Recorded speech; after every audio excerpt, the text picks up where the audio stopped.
Hello friends, कैसे हैं आप। मैं राजीव कुमार अपने YouTube channel rail special Bihar educational channel पर स्वागत करते हैं।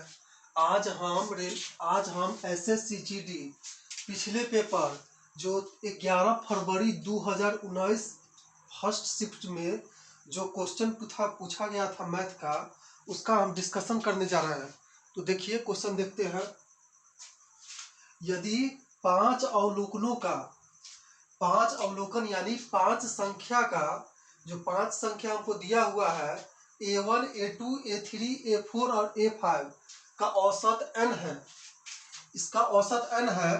फिर नए पांच अवलोकन यानी नए पांच संख्या जो दिया हुआ है हमारे पास है A1 -100, A2 -100, A3 -100, A4 -100 और A5 -100, इसका औसत क्या होगा। देखिए यहाँ पर क्वेश्चन, औसत बराबर क्या होता है। औसत बराबर हम जानते हैं एवरेज बराबर यानी औसत बराबर होता है राशियों का योग बटे राशियों की संख्या। मतलब जितना हमको राशि दिया हुआ है उसका हम टोटल जोड़ लेंगे, यानी उसका योग यानी उसको टोटल जोड़ लेंगे।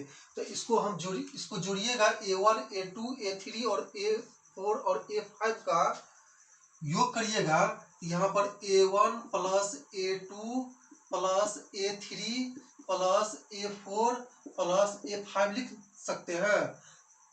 राशियों का योग बटे राशियों की संख्या। यहाँ पर ये टोटल संख्या कितना है, टोटल संख्या है 5 के बराबर। अब देख लीजिए, ये जो पांच अवलोकन यानी पांच संख्या है उसका औसत n के बराबर है। किसके बराबर है, n के बराबर। अब यहाँ पर कैलकुलेशन कीजिए। A1 क्रॉस मल्टीप्लिकेशन हम गुना करेंगे, n के नीचे 1 छिपा हुआ रहता है, तो हम लिख सकते हैं A1 plus A2 plus A3 plus A4 plus A5 किसके बराबर हो जाएगा। टोटल जो संख्या जो जोड़े है उसको हम 1 से मल्टीप्लाई कर देंगे तो वही संख्या आ जाएगा, टोटल का योग। 5 को हम n से मल्टीप्लाई करेंगे तो 5n के बराबर हो जाएगा।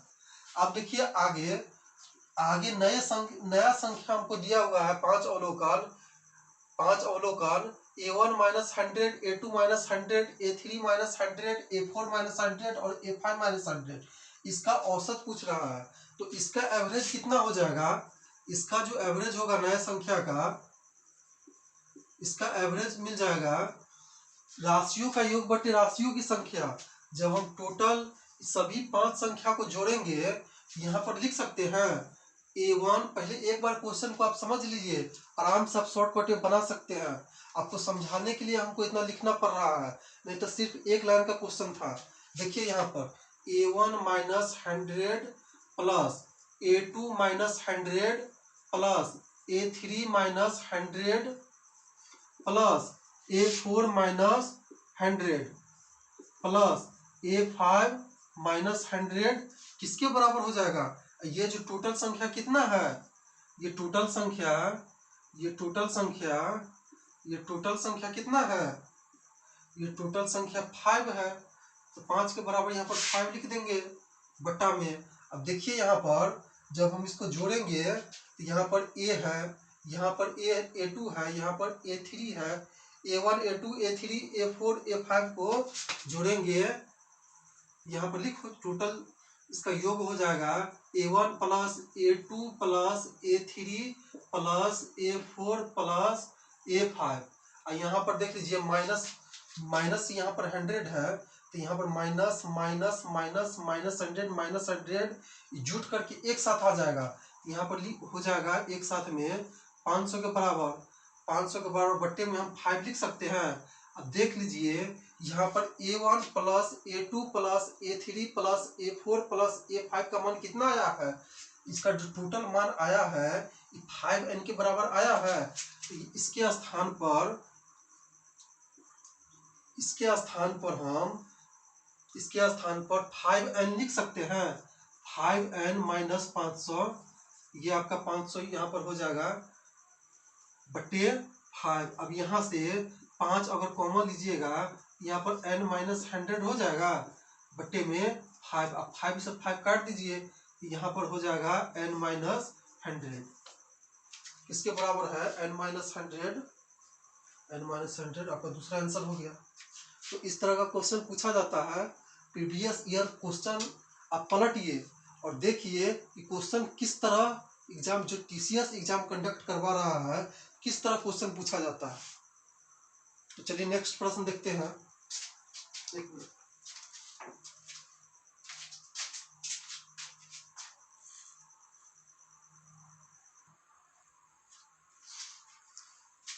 चलिए नेक्स्ट प्रश्न देखते हैं। क्वेश्चन देखिए, एक बैग में 1 रुपया, 2 रुपया और 5 रुपया का सिक्का का मूल्य 420 रुपया है। 1 रुपये, 2 रुपये और 5 रुपये के सिक्कों की संख्या का अनुपात 8:1:5 के अनुपात में है। तो बैग में 5 रुपये के कितने सिक्के हैं। क्वेश्चन आराम से देखिएगा। यहाँ पर हमारे पास 1 रुपया के सिक्का है और 2 रुपया के सिक्का है, और कितने रुपए के सिक्का है, 5 रुपया के। अब देखिए, और ये सिक्के, ये 1 रुपया, 2 रुपया और 5 रुपये के सिक्के का अनुपात कितना है, 8:1:5। अब देखिए, यहाँ पर हम नहीं जानते हैं कि सिक्के की संख्या कितना है, लेकिन अनुपात दिया हुआ है। यहाँ पर 8:1:5 अनुपात दिया हुआ है। ये 8:1:5 अनुपात है, ये डिफिनिट नहीं है, ये इंडिफिनिट है। यहाँ पर अगर 8:1:5 है, अगर टोटल को 2 से मल्टीप्लाई करेंगे तो 16:2:10 भी हो सकता है। 3 से मल्टीप्लाई करेंगे 24:3:15 भी हो सकता है, और 10 से मल्टीप्लाई करेंगे तो 80:10:50 भी हो सकता है। तो संख्या डिफिनिट नहीं है, इंडिफिनिट है। इसको हम डिफिनिट बनाने के लिए जब रेशियो है, मान लेते हैं हमारे पास 1 रुपया के x सिक्का है, 8x सिक्का है, 2 रुपया के 1x सिक्का है और 5 रुपया के 5x सिक्का है। अब देखिए, 1 रुपया का कितना सिक्का हमारे पास माने हैं, 8x। 2 रुपया का कितना सिक्का माने हैं, x, 1x यानी x के बराबर, और 5 रुपया का कितना सिक्का माने हैं, तो 5 रुपया के हम 5x सिक्का माने हैं। तो क्वेश्चन समझिए।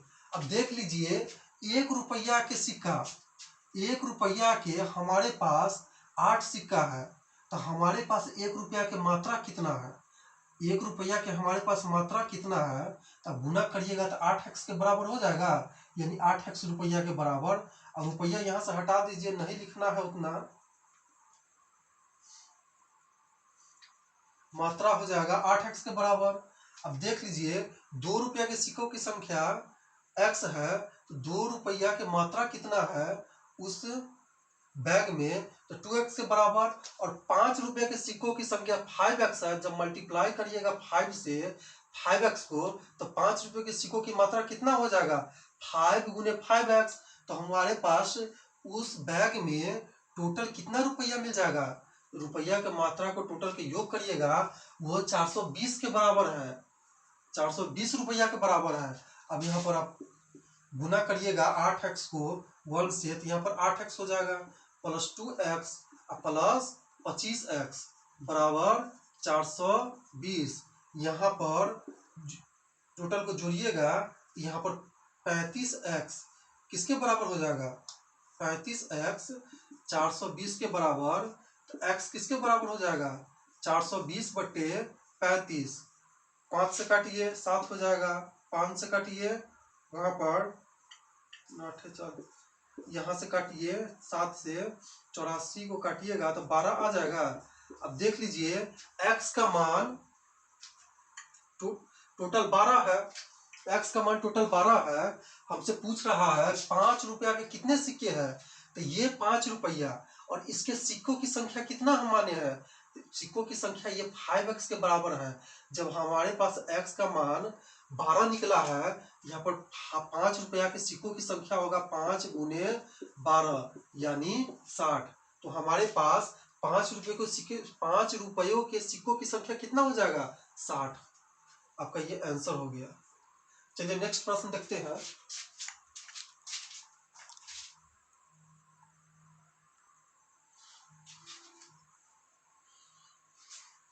चलिए नेक्स्ट प्रश्न देखते हैं। क्वेश्चन देखिए, क्वेश्चन में क्या बोल रहा है, चक्रवृद्धि ब्याज पर 3 वर्ष में एक राशि स्वयं के 5 गुना हो जाती है और ब्याज सालाना चक्रवृद्धि होता है तो कितने वर्षों में स्वयं के 125 गुना हो जाएगी।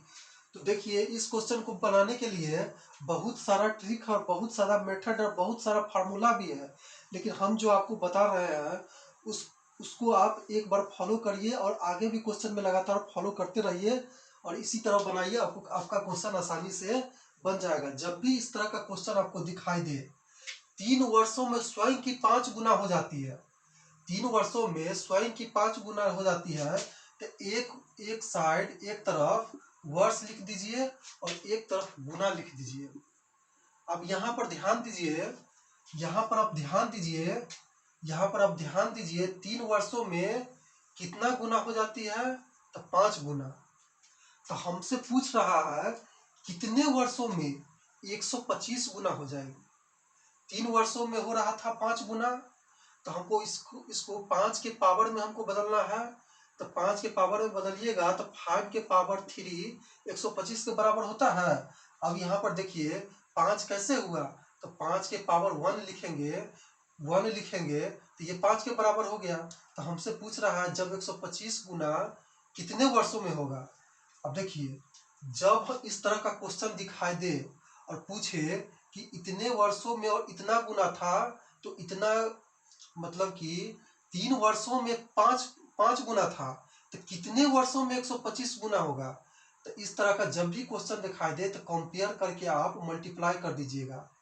3 वर्षों में 5 गुना था। अब इसका वर्ष कितना है, 3 वर्ष है, और यहाँ पर 5 के जब फॉर्म में हम बदले हैं, पावर में बदले हैं, तो इसका पावर कितना आया है, ध्यान दीजिए, इसका पावर 3 आया है, इसका पावर 3 आया है, इसका पावर 3 आया है। अब यहाँ पर देखिए 3 वर्षों में 5 गुना यानी 5 के पावर 1 लिख सकते हैं, तो 1 को हम वर्ष से गुना कर देंगे, 1 को हम वर्ष से गुना कर देंगे तो 3 वर्षों में 5 गुना हो जाती है। तो कितने वर्षों में 9 गुना हो जाएगी, तो जो वर्ष दिया हुआ है उसको हम इसका जो 5 का जो पावर है उससे हम मल्टीप्लाई कर देंगे। तो यहाँ पर किसके बराबर हो जाएगा, 9 वर्ष के बराबर हो जाएगा, 9 वर्ष के बराबर हो जाएगा। यहाँ पर ये 3 वर्ष के बराबर था, 3 वर्ष में 5 गुना हो रहा था, तो यही 9 वर्ष जो है वह यही 9 वर्ष आपका आंसर हो गया। इसी 9 वर्ष में वह संख्या अपने आप के 125 गुना हो जाएगा। जब 3 वर्ष में 5 गुना हो रहा था तो 9 वर्ष में 125 गुना हो जाएगा। यही मेथड हम अप्लाई करेंगे, वर्ष को इसके पावर से मल्टीप्लाई कर देंगे। ये वर्ष जो दिया हुआ है और इसका जो पावर है 5 का जो फॉर्म में जो पावर निकला है 5 के पावर 3, उसके पावर से हम वर्ष को मल्टीप्लाई कर देंगे और यही आपका आंसर आ जाएगा। देखिए 9 आपका आंसर हो गया। चलिए नेक्स्ट प्रश्न देखते हैं।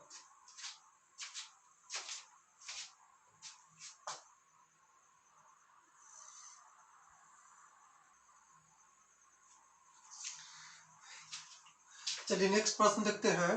क्वेश्चन में देखिए, क्वेश्चन में बोल रहा है 2 वस्तुओं की कीमत क्रमशः 3:2 के अनुपात में है। पहली वस्तु की कीमत में 40% की वृद्धि हुई और दूसरी वस्तु की कीमत में x% की कमी हुई। यदि दोनों वस्तुओं के नया कीमत का अनुपात 7:3 है तो x का मान ज्ञात कीजिए। अब क्वेश्चन देखिए, 2 वस्तुओं की कीमत 3:2 है, यहाँ पर 3:2 है, हमको कीमत नहीं पता है, उसका रेशियो पता है और रेशियो हम डिफाइन नहीं कर सकते हैं उससे कि कीमत क्या होगा, लेकिन हमको उससे मतलब नहीं है, हमको सिर्फ निकालना है जो x% की दूसरे वस्तु में कीमत में कमी हुई है उसका मान निकालना है। अब देखिए 3:2 है तो इसको हम 3/2 लिख सकते हैं, 3/2 लिख देंगे। अब देखिए क्वेश्चन में बोल रहा है पहली वस्तु की कीमत में, क्वेश्चन पहले आराम से ध्यान से समझिए, पहली वस्तु के कीमत में 40% की वृद्धि हो रही है। जब 40% की वृद्धि हो रही है, हम एक बार बताए थे जब भी कोई वस्तु स्वतंत्र अवस्था में हो तो उसको 100% के बराबर हम मानते हैं। हम स्वतंत्र अवस्था में हम कैसे समझेंगे कि वो वस्तु स्वतंत्र अवस्था में, आप देखिए क्वेश्चन में जब पहली वस्तु की कीमत में 40% की वृद्धि हो रही है, तो यहाँ पर सिर्फ पहली वस्तु के बारे में हम बात कर रहे हैं। यहाँ पर दूसरी वस्तु या तीसरी वस्तु का, किसी वस्तु का चर्चा नहीं है। जब पहली वस्तु का सिर्फ चर्चा है, तो कोई भी वस्तु अपने आप में जब स्वतंत्र रहता है तो 100% के बराबर होता है। 100% के बराबर है, ये 3 को मान लेते, ये अपने आप में पूर्ण है। पूर्ण है तो 100% के बराबर है।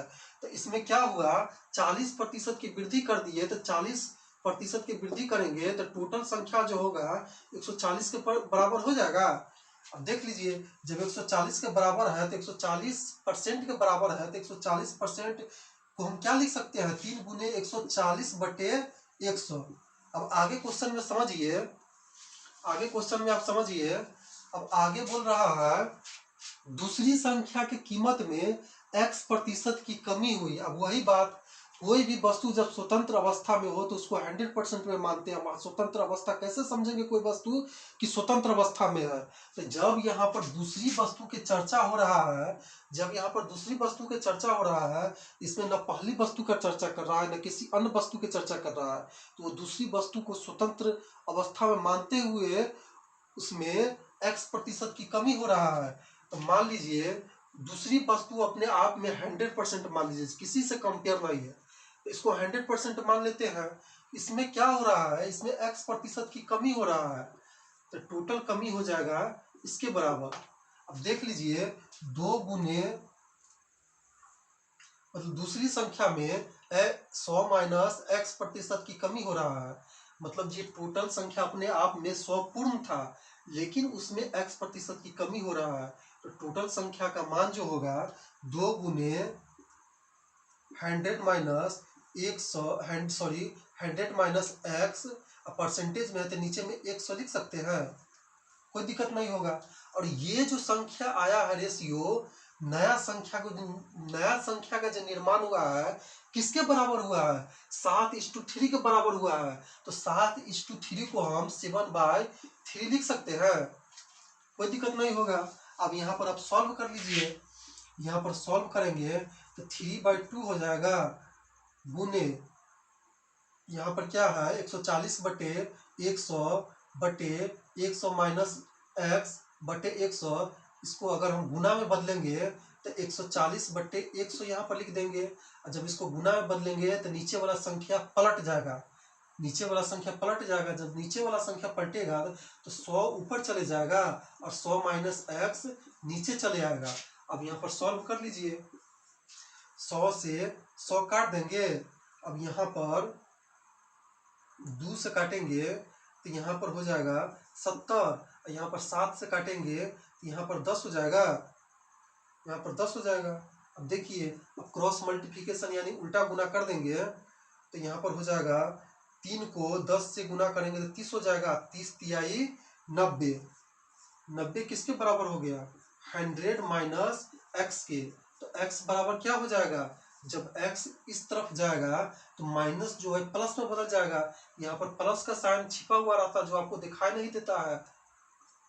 अब यहाँ पर क्या करेंगे, 100 में से यहाँ पर जब 90 बराबर के उस पर जाएगा तो यहाँ पर प्लस छिपा हुआ है तो माइनस में चल जाएगा। ये बेसिक सा फंडा है। अब घटा लीजिए, 100 में से जब 90 जाएगा यहाँ पर 10 आ जाएगा। यही 10% के हम दूसरी संख्या में कमी कर दिए थे और यही मान हमसे पूछ रहा था, तो आंसर आपका हो जाएगा 10%। ये देखिए, यही सब प्रीवियस ईयर क्वेश्चन में पूछा जाता है। हम इसको मनगढ़ंत अपने हिसाब से क्वेश्चन नहीं बनाए हैं। आपका जो प्रीवियस ईयर जो पिछले एग्जाम में पूछा गया था वही क्वेश्चन हम लेकर आए हैं। तो क्वेश्चन को इस तरह क्वेश्चन को आपको समझना होगा। चलिए नेक्स्ट प्रश्न देखते हैं।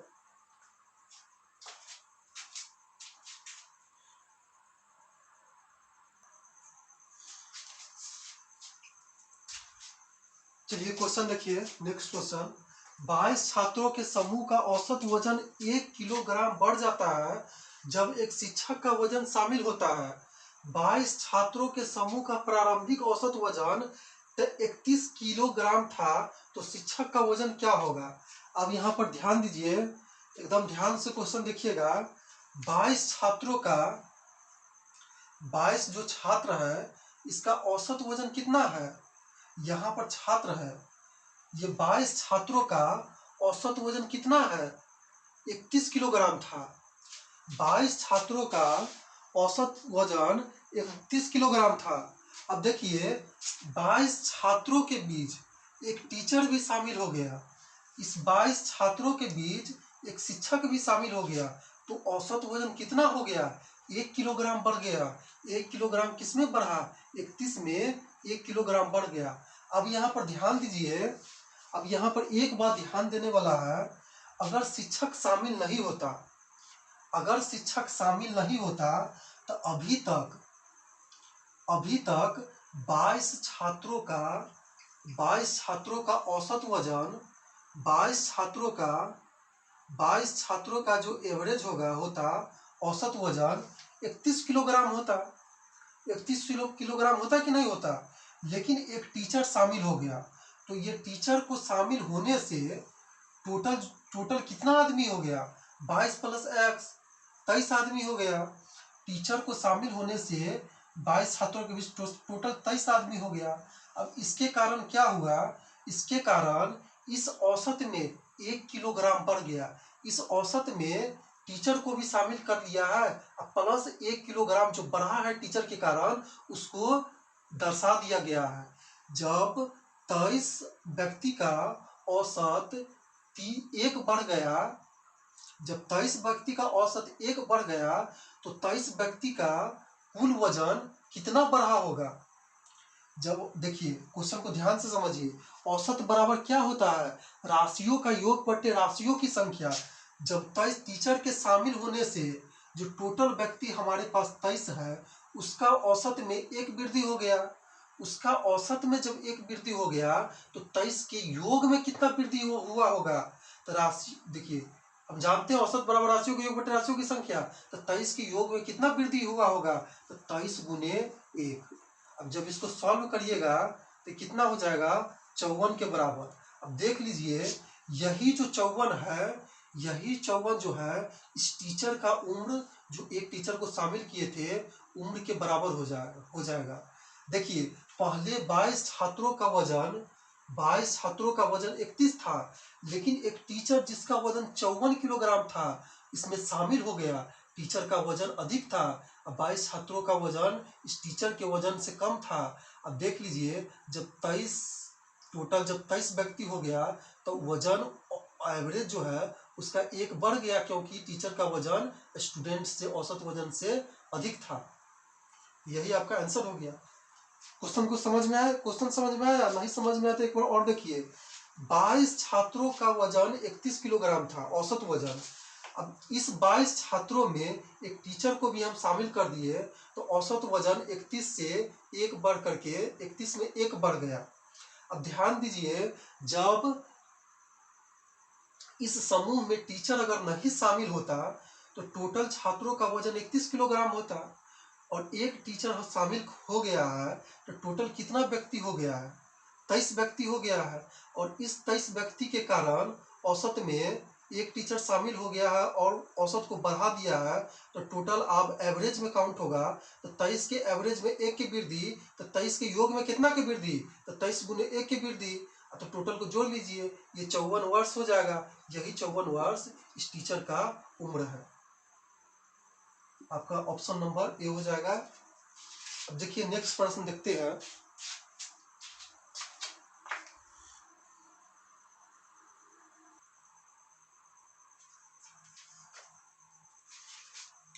चलिए नेक्स्ट प्रश्न देखिए।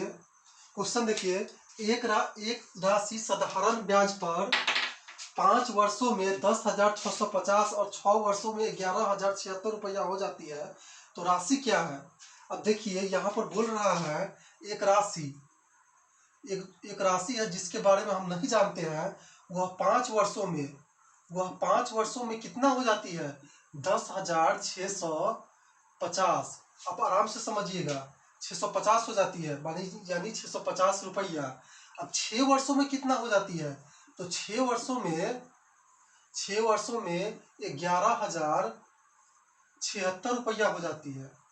अब देखिएगा, 5 वर्षों में 10,650 और 6 वर्षों में 11,776, हम जानते हैं साधारण ब्याज पर जब हम किसी राशि को लगाते हैं, यहाँ पर साधारण ब्याज का चर्चा है। साधारण ब्याज पर जब हम किसी राशि को लगाते हैं तो उसका जो मिश्रधन है कांस्टेंट रूप में बढ़ता है, कांस्टेंट रूप में बढ़ता है। वह चक्रवृद्धि ब्याज के साथ ऐसा नहीं होता है। यहाँ पर साधारण ब्याज है तो इसका मिश्रधन कांस्टेंट रूप में बढ़ेगा। अब देख लीजिए, पहले एक बार यहाँ पर एक एग्जांपल समझिए। मान लीजिए हम 100 रुपया को 20% के दर से हम ब्याज पर लगाए, तो पहला वर्ष में क्या होगा? पहला वर्ष में हमको 20 रुपया यहाँ पर ब्याज मिलेगा। 20 रुपया ब्याज मिलेगा तो यहाँ पर टोटल मिश्रधन हमको कितना हो जाएगा? 120 रुपया। अब देख लीजिए, दूसरे वर्ष में भी हमको इसी 100 रुपया पर 20 रुपया ब्याज मिलेगा और इसका जो मिश्रधन कितना हो जाएगा? 140 रुपया हो जाएगा। अब देख लीजिए, तीसरे वर्ष में भी हमको इसी 100 रुपया पर 20 रुपया का ब्याज मिलेगा 20% के हिसाब से। तो तीसरे वर्ष का टोटल मिश्रधन क्या हो जाएगा? मिश्रधन क्या हो जाएगा? टोटल मिश्रधन हो जाएगा 140 में फिर हम 20 जोड़ देंगे तो 160 हो जाएगा। अब यहाँ पर देखिए, देख रहे हैं कि कांस्टेंट रूप में जुड़ते चले जा रहा है। पहला यहाँ पर मूलधन 100 रुपया है, 20% बढ़ाते 120 हो गया। फिर उसका जो ब्याज 20% निकालेंगे तो फिर दूसरे वर्ष में 140 के बराबर मिश्रधन हो जाएगा, तीसरे वर्ष में 160 के बराबर। तो ये कांस्टेंट रूप में बढ़ रहा है। अब देखिए, जब यहाँ पर 5 वर्ष में 10,650 हो रहा है तो 6 वर्ष में 11,076 हो रहा है। तो एक वर्ष का ब्याज निकालेंगे तो 11,076 से हम 76 में से 10,650 को घटाएंगे तो कितना हो जाएगा? 6, यहाँ पर 2 हो जाएगा, यहाँ पर 4 हो जाएगा, 4 हो जाएगा। अब देख लीजिए, एक वर्ष का ब्याज होगा इस राशि पर 426 के बराबर है। एक मिनट,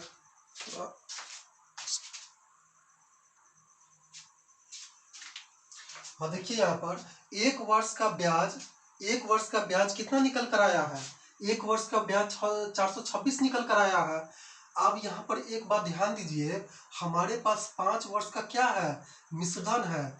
मिश्रधन किसको कहते हैं? इसमें मूलधन भी है जिस राशि को हम ब्याज पर लगाए थे, और इसमें 5 वर्ष का ब्याज भी है, 5 वर्ष का ब्याज भी है। तब मिलकर ये 10,065 के बराबर हुआ है। और जब एक वर्ष का ब्याज निकल कर आया है 426 के बराबर, तो 5 वर्ष का ब्याज कितना हो जाएगा? इसको 5 से मल्टीप्लाई कर देंगे तो 5 वर्ष के ब्याज आएगा। यहाँ पर मल्टीप्लाई कीजिएगा तो 0, यहाँ पर 3, 20, 1, 21। अब 5 वर्ष का हमारे पास ब्याज कितना चले आया है? 5 वर्ष का ब्याज हमारे पास 2130 चले आया है। हमको मूलधन निकालना है। अब देख लीजिए, यहाँ पर करिएगा तो 6 वर्ष का ब्याज हमको लेना पड़ेगा। हम यहाँ से लेते हैं तो मूलधन के बारे में हमको नहीं पता है, और 5 वर्ष का ब्याज किसके बराबर है? 2130 के बराबर। ये जो मूलधन प्लस ब्याज मिलकर जो मिश्रधन हुआ है किसके बराबर है? 10,650 के बराबर। यहाँ से मूलधन निकालिएगा तो हो जाएगा 10,650 माइनस 2130। अब इसको घटा लीजिए, यहाँ पर 0 हो जाएगा, यहाँ पर 2 हो जाएगा, और यहाँ पर 5 हो जाएगा, और यहाँ पर 8 हो जाएगा। अब आंसर मिलाइए, 8520 रुपया। यही आपका मूलधन था, मतलब यही आपका राशि था जिसको आप साधारण ब्याज पर लगा दिए थे। यही 8520 रुपया आपका आंसर हो गया। अब चलिए नेक्स्ट प्रश्न देखते हैं।